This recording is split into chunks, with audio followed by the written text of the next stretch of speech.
So I just watched first 3 episodes of the season 2 of The Boys on Amazon Prime, and as expected, it was an amazing binge for the first 3 episodes. And this thought came to my mind, where I have seen this show before.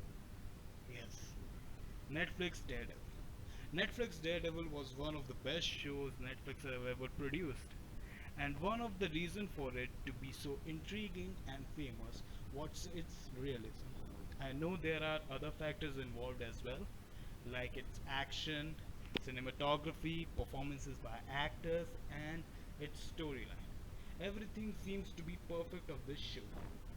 And then, when you fast forward it few years, you get this from Netflix. This, this show. Yes, that's it. That's the joke.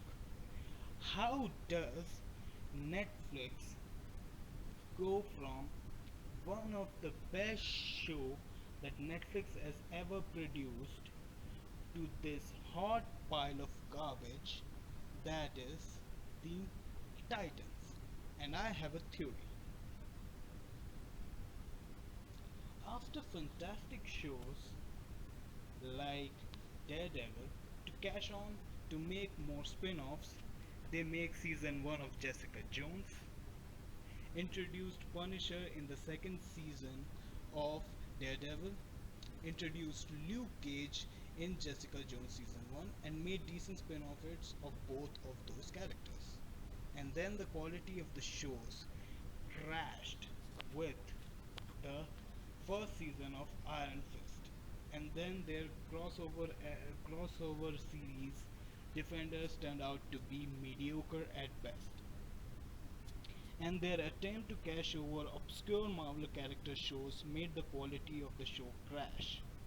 You can see it in the second season of Punisher, Luke Cage, Jessica Was Jones, trying to do although was the third season of Daredevils turned out to be pretty great, but it got trapped in the 10 seasons episode trap. And if you've seen it, you know what I'm talking about. And then we got to the Titans, a show which has a filler of a whole season to get to a remotely storyline.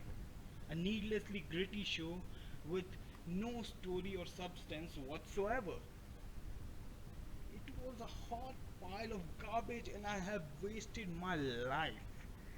A precious 20 hours of my life into this show compared to Netflix. As far as Amazon Prime is concerned, its